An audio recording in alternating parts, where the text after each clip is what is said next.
You took these because you wanted to see if there was more out there.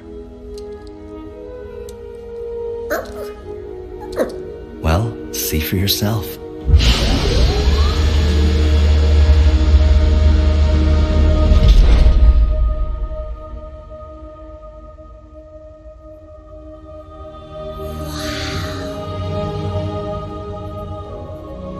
Always remember, never accept the world as it appears to be. Dare to see it for what it could be.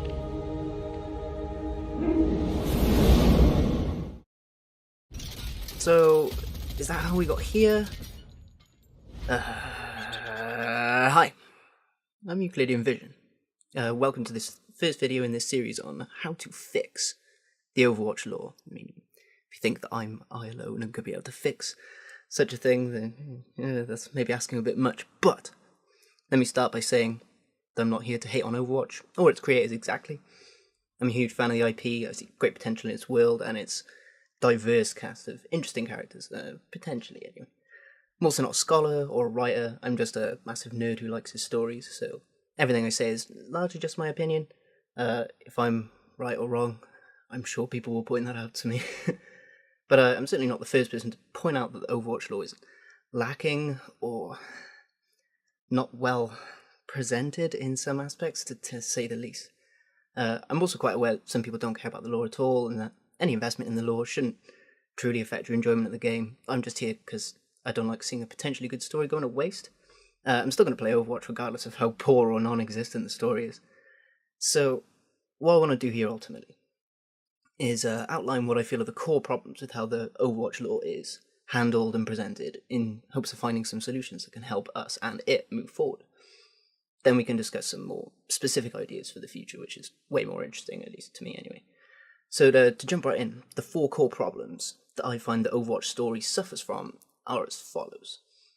A lack of clear and present chronology, whereby the story barely takes place in the present, and time as to our understanding of the story is displaced so much so that nothing really moves forward, nothing has really changed, which leads into a lack of progression and resolution, whereby anything that does happen that we learn about instigates very little to no actual change or occurrence even at times.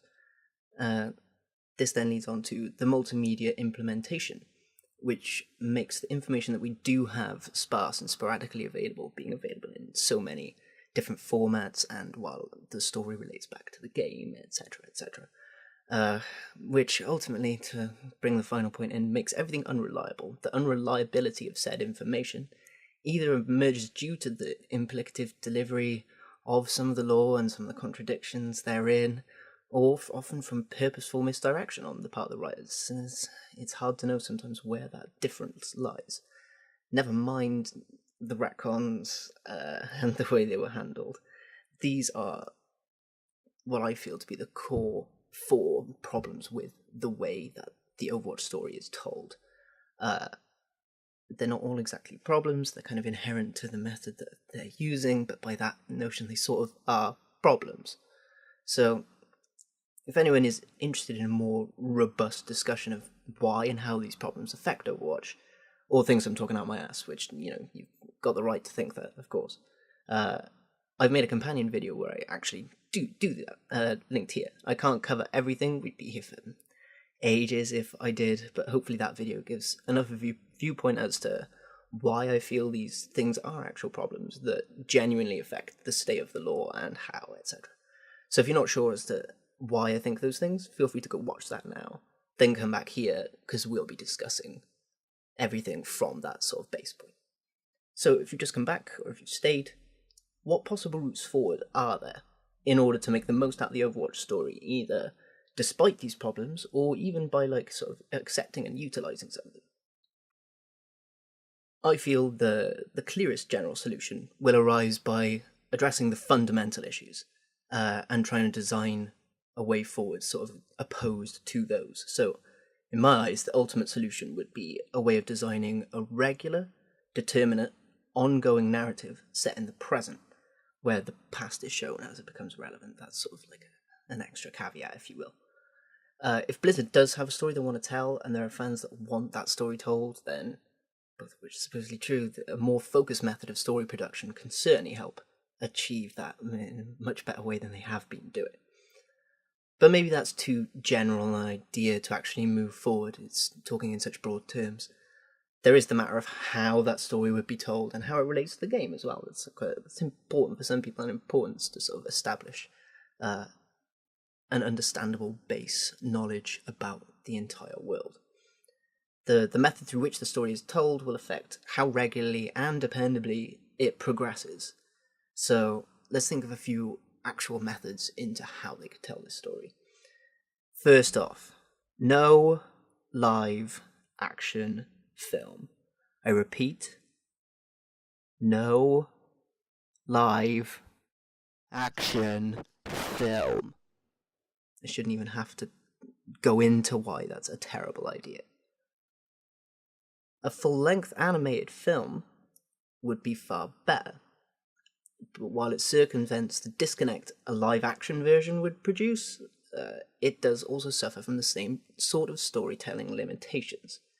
An Overwatch full-length, regardless of visual style, would have to limit the number of events and characters it focuses on particularly, along with each actual character's screen time, or focus particularly on certain characters' events which could devalue other characters, or leave further differentials in character progression.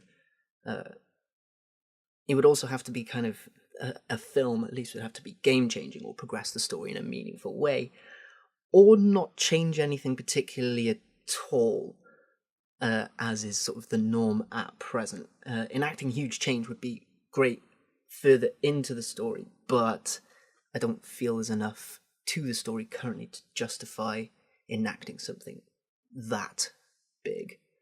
A full length that doesn't progress anything, even though it might be better for the story at this point, will just be a waste of Blizzard's money, and it will feel like a delaying tactic or more stagnation. And that's sort of the opposite of what we're trying to aim to do here. So a film could be a good idea. It would need to be it would need to work in the sort of timeline of current events, and it would have to be probably something impactful. So I think it maybe would have to wait, and it would be useful later down the line. But hey, it could work as a way to springboard back into things going forward. Who knows? If they were to make a series of full-length films, like a cinematic universe, which you know how well those are doing right now, each film could then genuinely offer some progress while giving the story room to breathe. It won't have to be forced into going to a certain point. So hopefully the longevity and the quality of the overall story can be, upped and maintained. However, this will create an even more disparate story progression than we currently have, where we're waiting for ages in between lore bits in order to understand what's going on. With a cinematic universe, we'd probably have to wait even longer in between those installments, and said installments would each have to create their own drama and progression, and so the world would therefore have to be continually moving forward, but maybe at a very jilted pace. Never mind the financial implications of making a cinematic universe. If one fails, we could never see any more, especially when making just the one in itself is going to be such a huge investment. A fully animated film is going to cost a lot of money. So let's think about stuff in maybe a bit more familiar territory. How about making more animated shorts, or maybe an episodic animated series? The expense is less of a factor than for full lengths, but still, will be relatively costly. It's, full animation, especially if they make a continuing series. But the freedom in storytelling increases as we have these more digestible, separated but sequential fragments, at least within a full series. Not every episode would be pressured to further the overall story and can focus on more intimate issues. This could even be taken further, whereby story arcs take place over many episodes, giving each individual episode the ability to tell its own story while telling the story of the overall arc in the same space of time. So it allows you to do more with the time that you've got, essentially. If Blizzard were to merely continue the animated shorts as they have been doing, that's okay. But the story will remain as disparate as it has been and it will find it difficult to move past the stasis we currently find ourselves in, because if they only release an animated short every now and again, as they have been doing, how do you instigate significant progress from that? It's kind of difficult to, at least. The complexity and sheer amount of characters means that more time needs to be invested into how each of those stories are told overall.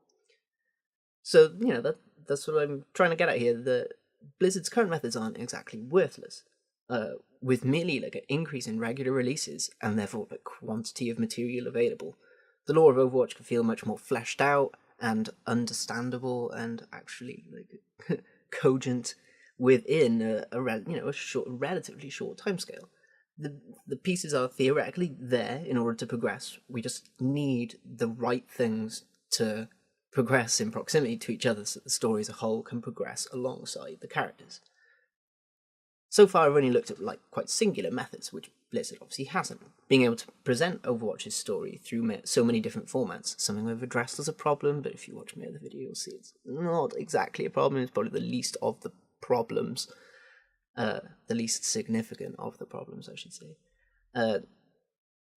Being able to display Overwatch's story in all of these various formats, comics, shorts, voice lines, map design, skins, events, etc., etc., it's been, a huge advantage to the writers that allows for many different styles of both author and audience. They can tell loads of different kinds of stories. It could be a valid way forward to just maintain this multi-stylistic method of storytelling. But I feel it could use, at least again, an increase in regularity and quantity in order to actually be worthy of praise as a piece of fiction as well as a storytelling format. So, from there, we'll actually take a bit more of a reductive approach rather than an inclusive approach, and think about focusing the narrative into a singular format, so we can allow concentrated effort and regular progression while removing the unreliability of many of the cross-media implications. Not that they shouldn't get rid of the multimedia thing, but if they were to at least particularly focus the main canon of the story into one format that everybody knew was the main way to consume the Overwatch story, then I think that would at least help a lot. But this does mean potentially distancing the narrative from the game, unless they were to make a single-player game, which apparently they're not considering, although they can, make as many lore-related events as they want. Please, that would be great, theoretically. But they have discussed distancing the narrative from the game, at least in regards to characters dying. So it wouldn't be a huge stretch, I think anyway, to remove the game from the canon at a certain point within the timeline, so that all the characters are able to coexist and function within the game world, while the actual story goes on beyond that, changes as it needs to, in whatever format they decide is best for that to happen in. I would posit that the most cost and time-effective method of doing this would be to focus on the comics, as they can be produced much more easily and cheaply. And that can, increase the regularity of release. That's something I'm quite focused on with this idea that if the releases were regular, it wouldn't be so much of a problem. The regularity of release in turn allows the scope for each chapter's tone and place in the story to be highly varied without affecting the overall narrative pace. With regular releases in an easy-to-make and read format, we'll be able to engage in more stories that Overwatch has the potential to tell, ranging from those isolated, intimate, character-focused chapters to plot-centric, epic, interwoven, lengthy, multi-influential arcs, and even then, some more of just the slice-of-life type affair we see in, say, Reflections. So I think the comics are personally the best way forward in just being able to obtain that regular, dependable method of understanding Overwatch. However, contrary to my ideas about removing the narrative from the game to an extent, making the content available in games, so the comics, animated shorts, etc., available in the game would actually really help to cement people's ideas about the lore and its attachment to the game, while also giving other incentives to play the game itself and possibly even introducing game-only fans to the lore directly. And there are plenty of people who don't really care, but hey, if they find it and they enjoy it, maybe they'll start. It's nice. It's good for them. Whether through loot boxes or character-specific achievements, this could be a great way to further people's identification with a character or their understanding of the world just by them playing the game. And I think that's something that they're kind of missing out on there. You can make it even more general. Reward people for healing, blocking, or dealing like a certain amount of damage in a set amount of time. Rewarding players who flex and play every role. So one of the main ideas of Overwatch with, say a new comic every week, month or so, with regularly updated narrative content, then becoming integral to people's experience of the game and the world itself. There you go. If you like that idea, Blizzard, take it. Like, reward people for playing your game by telling the story you want to tell. Just a thought. This could even be used to implement cross-media events in the future, whereby making decisions in the game would change the proceedings in the actual canon. Say once, for an example, just an example to sort of give you an idea of what I mean here. Once Overwatch is actually gathered in the story, a game event tasks the community with organising teams from the available characters to tackle a few different missions, with the community's decisions being actualised into the lore from that point, giving the players a sense of agency in their narrative that not many other things can achieve. Yeah, it's small, of course, it's nothing huge, but it's something. And it could become eventually a much greater part of the overall narrative if it gets a good response and it works. So with all these options we've got quite a few ways of moving forward, theoretically. We can see the potential for the future is actually pretty strong if they want to do something with it. They've got a lot of options on the table. But that is something to remember. Potential doesn't guarantee anything. At this point, and I kind of hate to say this, a genuinely viable way forward is to just not care. For both Blizzard and the fans, not caring about furthering the story anymore, and everyone being aware of that paradigm can allow us all to move on, even if it's not in the way that we would have liked. It's at least some kind of closure. There are obviously all sorts of repercussions that Blizzard and Overwatch would receive in response to this idea, which could be why we regularly see at present the lore hanging in stasis, only hinting at promising future, in order to keep the interest lingering, because it's definitely easier and more profitable than either making more story or saying, no, the story's over, stop caring, and clarifying its discontinuance. But if we accept either the stagnation or complete finality of Overwatch's lore, I assume a lot of us lose something we cared about to some extent or other. We also wouldn't be here, I guess.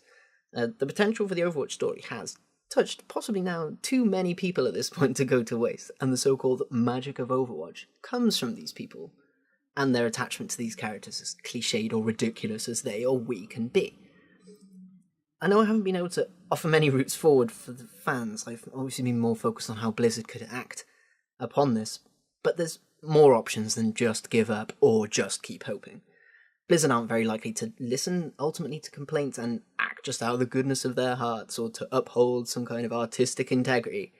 We do maybe need to be able to affect them financially in either a positive or a negative way, so that they can see in a way that matters to all of them the impact the lore has on their fan base, and then they can respond in genuine kind.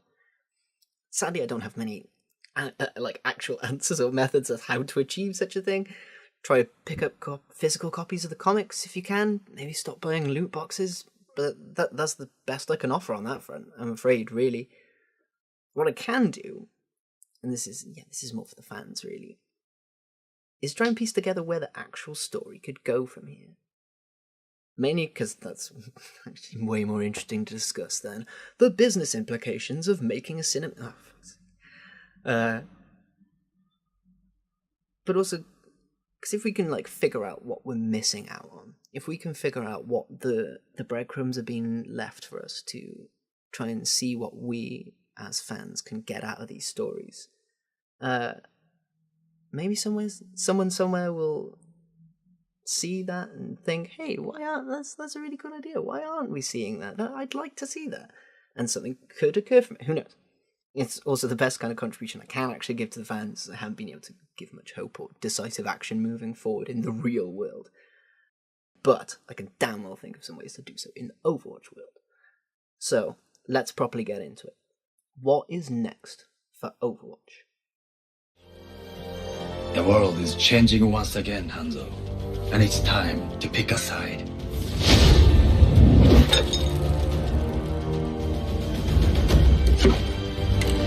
Real life is not like the stories our father told us. You were a fool for believing it so. Perhaps I am a fool to think there is still hope for you.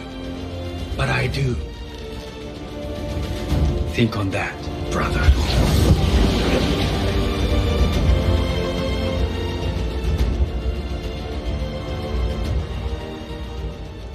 Right, regardless of how they decide to do it, this has to be the next logical step in the overall story moving forward. What is the Overwatch story without Overwatch?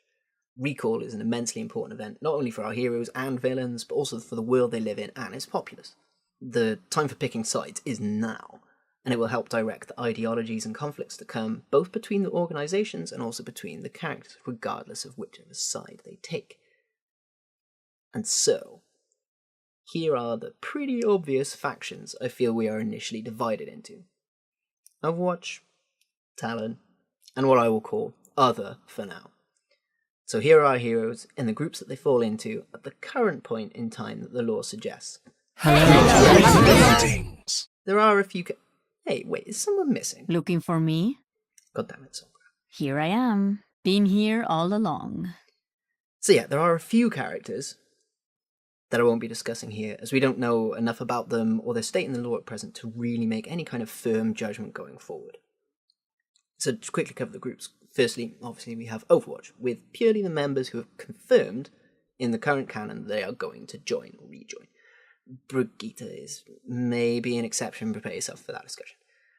Secondly, these are all the confirmed members of Talon at this point in the story, with obviously certain major characters that aren't present in the game, but who it seems will definitely have an effect on the lore going forward, and you better put them in the goddamn game, Blizzard. Finally, this huge group labelled Other consists of those that have yet to choose a major faction, those that we don't have enough evidence to suggest which faction they would definitively choose, or those that may form or join a newly prominent faction if one emerges, for instance, like the Iris or the Eye, or possibly a new group set up to watch the Watchmen, so to speak. I have my eye on you. Or even the Junkers, if they become prevalent enough as their own faction, decidedly antagonistic or antithetical to the other main two or three. The final consideration for this group is those who might remain distant from any such group whatsoever throughout the entire story. So with all that in mind, here are the likely moves I feel that we should see made in the near future based on the information that we have on people's motivations and attitudes at this time.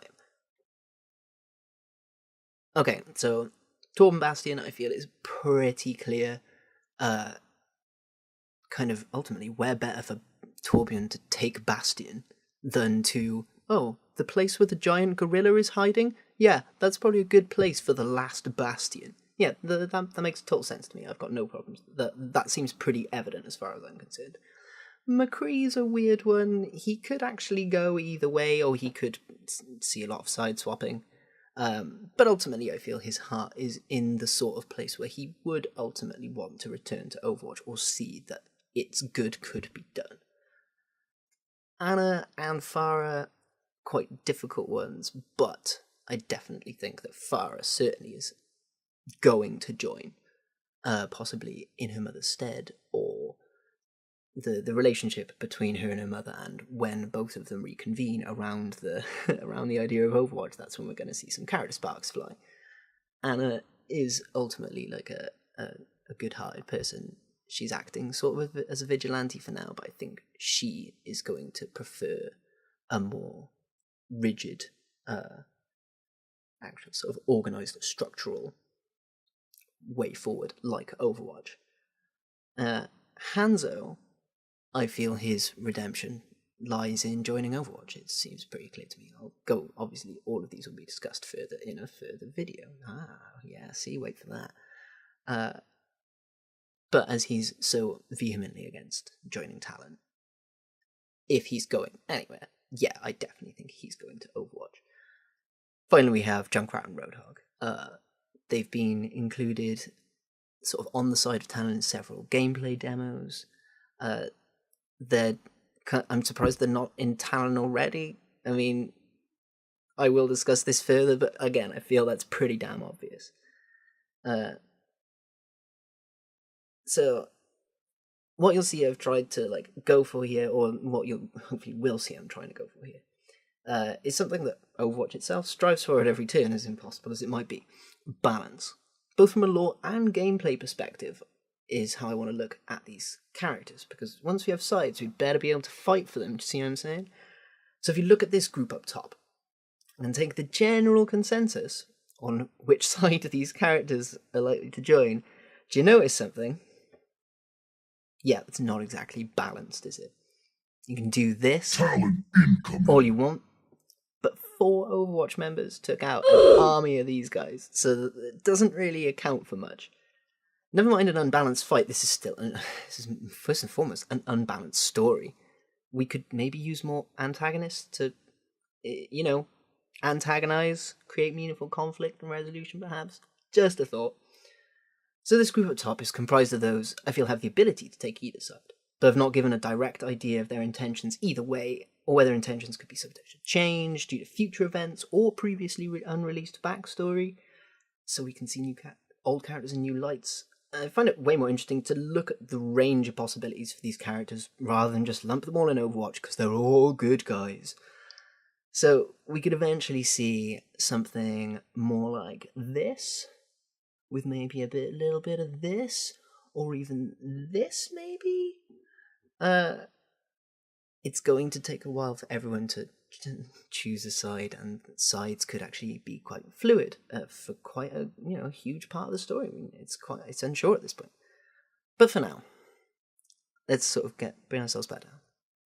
We're going to be looking at these groups as we saw before, as a sort of post initial moves, so we can discuss as many possibilities as possible. Yes, this interpretation is definitely subject to my own opinion.